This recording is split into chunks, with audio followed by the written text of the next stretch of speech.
സഹോദരന്മാരെ, ഇന്നത്തെ ഈ വാർത്ത നിങ്ങളെല്ലാം ശ്രദ്ധയിൽപ്പെട്ടിട്ടുണ്ടാവും എന്ന് വിചാരിക്കുന്നു. കണ്ണൂർ ജില്ലയിലെ പാലത്തായിലെ ഒരു ചെറിയ പെൺകുട്ടിയെ പീഡിപ്പിച്ച BJP RSS നേതാവിന്റെ ശിക്ഷിച്ച കോടതി വിധി ഹൈക്കോടതി എന്ത് ചെയ്ത് മരവിപ്പിച്ച് അദ്ദേഹത്തിന് ജാമ്യം അനുവദിച്ച് എന്നാണ് കേൾക്കാൻ വേണ്ടി കഴിയുന്നത്. ഈ വിഷയത്തിൽ പലരും എന്ത് ചെയ്യുന്നുണ്ട്, കേരളത്തിലെ പ്രോസിക്യൂഷനെ സംശയിക്കുന്നുണ്ട്. അങ്ങനെ സംശയിക്കാൻ പാടില്ല. കാരണം എന്നാ, ആ പ്രോസിക്യൂഷൻ UDF ഭരണകാലത്താണുള്ളത്. അത് പിണറായി വിജയന്റെ ഭരണകാലത്താണെങ്കിൽ നമുക്ക് പലതും സംശയിക്കാനും സമുദായ സ്നേഹികൾ പല രൂപത്തിലും പല കോലത്തിലും ഓടി വരുമായിരുന്നു. എന്നാൽ ഈ വിഷയത്തിൽ സമുദായ പാർട്ടിക്കാർക്കും സമുദായ സ്നേഹികൾക്കും മുണ്ടാട്ടയില്ല. അതിന് കാരണം ഇവിടെ കേരളം ഭരിക്കുന്നത് പൂക്കിയായ മുഖ്യമന്ത്രിയായ VD സതീശനാണ്. ആ മന്ത്രിസഭയിൽ സമുദായ പാർട്ടിയുണ്ട്. സമുദായ പാർട്ടിയിലെ ഘടാഘടിയന്മാരായ 5 മന്ത്രിമാരുണ്ട്. അങ്ങനെയാവുമ്പോൾ പ്രോസിക്യൂഷനെ ആരും സംശയിക്കാൻ പാടില്ല എന്ന മനോഭാവത്തിൽ എത്താനാണ് അനക്കും ആഗ്രഹം. കാരണം ഈ വിഷയത്തിൽ അന്ന് പിണറായി സർക്കാരിന്റെ കാലത്ത് പിണറായിയുടെ പോലീസ് കൃത്യമായ രീതിയിൽ അന്വേഷണം നടത്തി. പ്രത്യേകിച്ച് അന്നത്തെ MLA ശൈലജ ടീച്ചറുടെ ഇടപെടലിന്റെ ഭാഗമായിട്ട് ഈ വിഷയത്തിൽ കൃത്യമായ ഇടപെടൽ നടത്തി അന്വേഷണം നടത്തി പോലീസ് എന്ത് ചെയ്ത് കൃത്യമായ റിപ്പോർട്ട് സമർപ്പിച്ചതിന്റെ ഭാഗമായിട്ടാണ് ഈ പത്മരാജ് എന്ന് പറയുന്ന RSS BJP നേതാവിന് എന്ത് ചെയ്ത് കിട്ടിയ ശിക്ഷ കിട്ടിയത്. അതെന്ത് ചെയ്തിപ്പോ ഹൈക്കോടതിയിൽ എത്തുമ്പോഴത്തേക്ക് എന്ത് ചെയ്ത് പ്രോസിക്യൂഷൻ അവിടെ അഴകൊയമ്പൻ സമീപനം സ്വീകരിച്ചു എന്നാണ് പലരും പറയുന്നത്.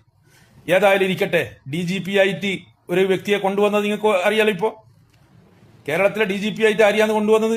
VD സതീശൻ. ഇതൊക്കെ നിങ്ങൾ ആരെങ്കിലും VD സതീശനും UDF-ഉം RSS-ഉം BJP-യുമായുള്ള ഒരു കൂട്ടുകച്ചവടത്തിന്റെ ഭാഗമായിട്ടാണ് നിങ്ങളാരും സംശയിക്കരുത്. അങ്ങനെ സംശയിച്ചു കഴിഞ്ഞാൽ അദ്ദേഹം വളരെ മോശപ്പെട്ട വ്യക്തിയാകാനാണ് സാധ്യത. അതാണ് നമ്മൾ കണ്ടുകൊണ്ടേയിരിക്കുന്നത്. നിങ്ങളൊന്ന് ആലോചിക്കണോ, ഈ വിഷയത്തിൽ സമുദായ പാർട്ടിക്കാർ അന്ന് നടത്തിയ സമരങ്ങളും ആവേശങ്ങളും, ഒരു യുവ MLA കൊടുവള്ളിയിലെ MLA അദ്ദേഹത്തിന്റെ ആവേശം എത്രയായിരുന്നു. അതേപോലെ ഒരു താത്തയില്ലനാ പാത്തുമ്മ കുട്ടി എന്ന് പറഞ്ഞൊരു താത്തക്കുട്ടി.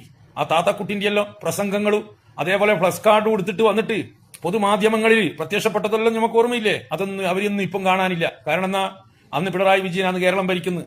പിണറായിയുടെ പോലീസും ഉദ്യോഗസ്ഥന്മാരും കൃത്യമായ അന്വേഷണം നടത്തുന്നുണ്ട്. നടത്തിയതിന്റെ ഭാഗമായിട്ടാണ് ആ പത്മരാജന് ശിക്ഷ കിട്ടിയത്. അതെന്ത് ചെയ്ത് മുഖ്യമന്ത്രിയായിരിക്കുന്ന സമയത്ത് സമുദായ പാർട്ടി കൂടെ ഉള്ള സമയത്ത് എന്തായി? ആ ശിക്ഷ മരവിപ്പിച്ച് പത്മരാജൻ എന്ത് ചെയ്ത് ജാമ്യം അനുവദിച്ചു. നല്ല കാര്യം തന്നെയല്ലേ? ഇതിൽ നിങ്ങളാരും സംശയിക്കറിയാൻ എനക്കൊരു സംശയമില്ല. ഇവര് ഒരു അഡ്ജസ്റ്റ്മെന്റ് നടത്തി എന്നുള്ള സംശയം നിങ്ങളാരും സംശയിക്കാൻ വേണ്ടി പാടില്ല. അങ്ങനെ സംശയിച്ചവൻ വളരെ മോശപ്പെട്ട വ്യക്തിയായിരിക്കും, വല്ലാത്ത ജാതി തന്നെയല്ലേ. ഇനി എന്തൊക്കെ കാണണടാ കേരളത്തിൽ? ഈ കേരളത്തിൽ UDF ഭരണം വന്ന അന്ന് മുതൽ നമ്മൾ ഇങ്ങനെയുള്ള ഓരോ വാർത്തകളും കാണുന്നുണ്ട്. ഓരോ വിഷയങ്ങളെ കുറിച്ചിട്ട് നമ്മൾ സംസാരിക്കുന്നുണ്ട്. ഇനി ഇതിങ്ങനെ തുടർന്നുകൊണ്ടേ പോകും. പല വിഷയത്തിലും ഇടതുപക്ഷ സർക്കാരിന്റെ കാലത്ത് ക്രിമിനലുകളെ അടച്ചുപൂട്ടുമ്പോ ഈ പൂക്കി സർക്കാരിന്റെ കാലത്ത് ഇങ്ങനെയുള്ള പ്രകൃതി വിരുദ്ധ പീഡനം നടത്തുന്ന അല്ലെങ്കിൽ ചെറിയ കുട്ടികളെ പീഡിപ്പിക്കുന്ന പത്മരാജന്മാർ ബലസി നടക്കുന്ന ഒരു കാലഘട്ടമാണ് ഇനി വരാൻ വേണ്ടി പോന്നു എന്ന് നിങ്ങളെല്ലാം എന്ത് ചെയ്യണോ ഓർമ്മിക്കുന്നത് നന്നായിരിക്കും. വല്ലാത്ത ജാതിയനല്ലേ?